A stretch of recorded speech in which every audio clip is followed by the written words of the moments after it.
ఆయుధాల విరమణ తేదీని ప్రకటించారు మావోయిస్టులు. జనవరి 1న సాయుధ కాల్పులు విరమిస్తామన్నారు. ఎంఎంసీ జోన్ ప్రతినిధి ఆనంద్ పేరుతో ప్రకటన విడుదల చేశారు.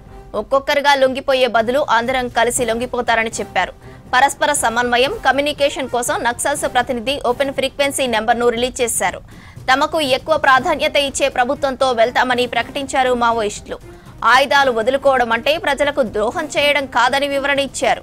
ఇది సంఘర్షణకు సరైన సమయం కాదన్నారు.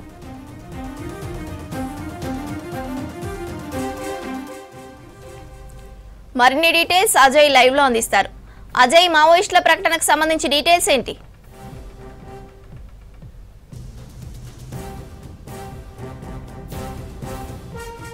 బిగ్ బ్రేకింగ్ అని చెప్పుకోవాలి. మావోయిస్టులు ఆయుధ విరమణకు సంబంధించి ఒక తేదీని ప్రకటించారు. జనవరి 1వ తేదీ నుంచి సాయుధ కాల్పులు, ఆయుధ విరమణకు సంబంధించి మొత్తం కూడా ఆయుధ విరమణ తీసుకున్నట్లు ఇప్పటికే ఎంఎంసీ మహారాష్ట్ర మధ్యప్రదేశ్ జోన్ సంబంధించిన ప్రతినిధి అనంత్ పేరుతో ఒక ప్రకటన అయితే విడుదలైంది. అయితే ఇటీవల కాలంలో మనం చూస్తున్న పరిణామాలు వరుసగా కూడా ఇటు అడవుల్లో ఇటు మావోయిస్టుల పైన ఇటు గ్రేహౌండ్ సంబంధించి కావచ్చు వరుసగా కాల్పులు జరపడము, ఇద్దరి మధ్య అటు పోలీసులకి మావోయిస్టులకి మధ్య జరుగుతున్న కాల్పుల్లో చాలా మంది మావోయిస్టులు మరణించడము, తాజాగా జరిగిన కాల్పుల్లో హిడ్మా ఒక మావోయిస్టు అగ్రనేత కీలక నేత హిడ్మా మరణం తర్వాత దాంతోపాటు కొంతమంది కీలకమైన మావోయిస్టులు అంతా కూడా లొంగిపోతున్న సిచ్యువేషన్ కూడా మనం చూస్తున్నాం. ఇప్పటికే కేంద్ర ప్రభుత్వము ఆపరేషన్ కగార్ పేరుతో మొత్తం కూడా అడవులను జల్లడపడుతున్న పరిస్థితుల్లో ప్రస్తుతం ఉన్న సిచ్యువేషన్స్ లో మావోయిస్టులు అంటే అడవుల్లో పోలీసులు కావచ్చు గ్రేహౌండ్ సంబంధించి ఒకవైపు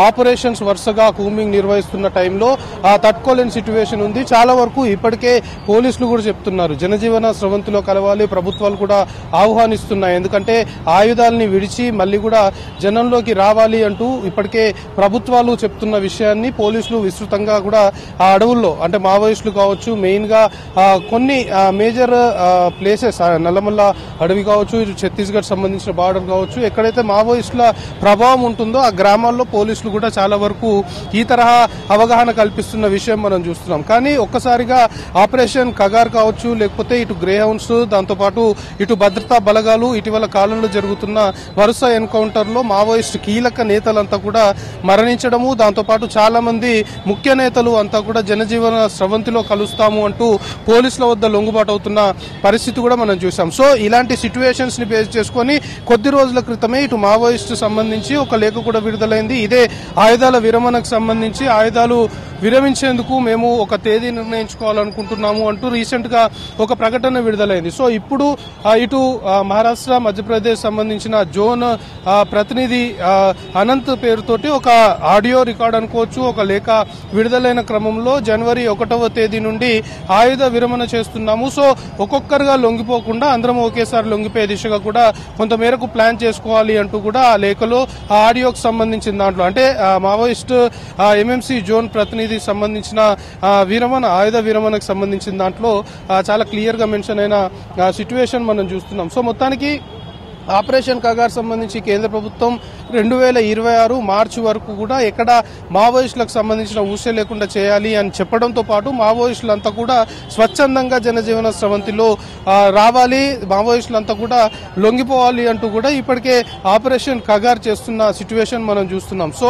జనవరి 21 ఎందుకంటే దశాబ్దాల కాలంగా కూడా అడవి బాట పట్టి ప్రజల కోసం పోరాటం చేస్తున్నారు. సో ప్రస్తుతం ఉన్న పరిస్థితుల్లో ఆయుధాలని విడిచిపెట్టాల్సిన సిచ్యువేషన్ ఏర్పడింది అని మావోయిస్టులు కూడా భావిస్తున్న పరిస్థితి మనం చూస్తున్నాం. అంటే మెయిన్ గా మొన్న జరిగిన ఎన్కౌంటర్ తర్వాత అంటే హిడ్మా ఎప్పుడైతే ఎన్కౌంటర్ లో మరణించాడో దాని తర్వాత కొంతమంది కీలక నేతలు ఇటు తెలంగాణకు సంబంధించి కూడా తెలంగాణ డీజీపీ వద్ద హిడ్మా ఎన్కౌంటర్ తర్వాత చాలా కీలకమైన పరిణామాలు మారాయి. తెలంగాణ డీజీపీ ఎడుతో కూడా ఎప్పుడూ లేని విధంగా దాదాపు 37 మంది మావోయిస్టులు అందులోనూ ఆజాద్ వంటి కీలక నేతలు కూడా లొంగిపోయిన సిచ్యువేషన్. అంటే అడవుల్లో పరిస్థితులు అనుకోవచ్చు చాలా క్లియర్ గా పోలీసులు కూడా తెలంగాణ డీజీపీ కూడా చాలా క్లియర్ గా చెప్పారు. అంటే మావోయిస్టుల లొంగుబాటుకి ప్రధాన కారణాలు ఏంటి అంటే ఇటు కేంద్ర రాష్ట్ర ప్రభుత్వాలు జనజీవన స్రవంతిలో కలవాలి, కలిసిన తర్వాత వాళ్ళకి ఎలాంటి థ్రెట్ ఉండదు. ఎందుకంటే ఒక్కసారి మావోయిస్టులు అడవి బాట విడిచి ప్రజల్లోకి వచ్చిన తర్వాత మళ్ళీ మావోయిస్ట్ సంబంధించి ఆ జోన్ కావచ్చు లేకపోతే ఆ కేంద్ర కమిటీలకు సంబంధించిన వారి నుండి వాళ్ళకి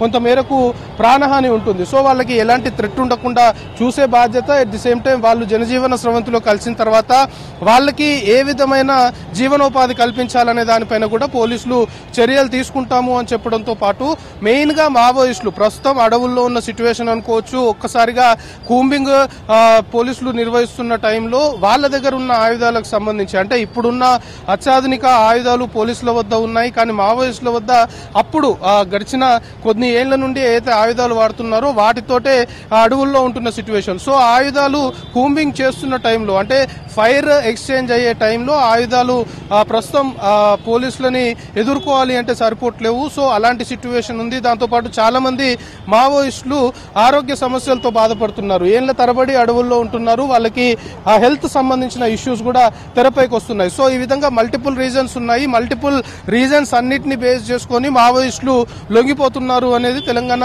డీజీపీ శివధర్ రెడ్డి కూడా చెప్పిన అంశం. ఇందులో మెయిన్ గా కేంద్ర రాష్ట్ర ప్రభుత్వాలు మావోయిస్టులకు సంబంధించి చాలా వరకు లొంగిపోతే ఎలాంటి ఇబ్బందులు లేకుండా చూడడంతో పాటు వాళ్ళకి జీవనోపాధి ఇతరేతర అంశాలన్నిటిపైన కూడా చర్యలు తీసుకుంటాము అని చెప్పడము, మెయిన్ గా హెల్త్ సంబంధించిన ఇష్యూస్ తో లొంగిపోవడము మెయిన్ కారణాలు అని చెప్పడంతో పాటు ఇంకొక వన్ ఆఫ్ ది రీజన్ ఇటీవల కాలంలో అడవుల్లో ఉన్నటువంటి మావోయిస్ట్ అగ్రనేతల మధ్య కొంతమేరకు ఆధిపత్య పోర్లు జరుగుతున్న పరిస్థితి కూడా ఉంది అనేది ఆఫ్ ద రికార్డ్ పోలీసులు చెప్తున్న అంశం. సో ఈ అన్నిటినీ రీజన్స్ ని బేస్ చేసుకుని మావోయిస్టులు ఇటీవల కాలంలో ఎక్కువగా లొంగిపోతున్న పరిస్థితి. ఇక ఇప్పుడు ఇటు మహారాష్ట్ర మధ్యప్రదేశ్ జోన్ ప్రతినిధి అనంత్ పేరుతో ఏదైతే మావోయిస్ట్ ప్రకటన విడుదలైందో దాదాపు చాలా ఏళ్ల నుండి అడవి బాటన పట్టిన మావోయిస్టులు ఒక్కసారిగా లొంగిపోవాలనే నిర్ణయం తీసుకోవడంతో పాటు ఆయుధ విరమణకు కూడా ఒక తేదీ ప్రకటించడము కొంతమేరకు ప్రస్తుతం చర్చనీయాంశంగా మారుతుంది. జనవరి 1వ తేదీ నుండి ఆయుధ విరమణకు సంబంధించి ప్రకటన చేసిన విధంగానే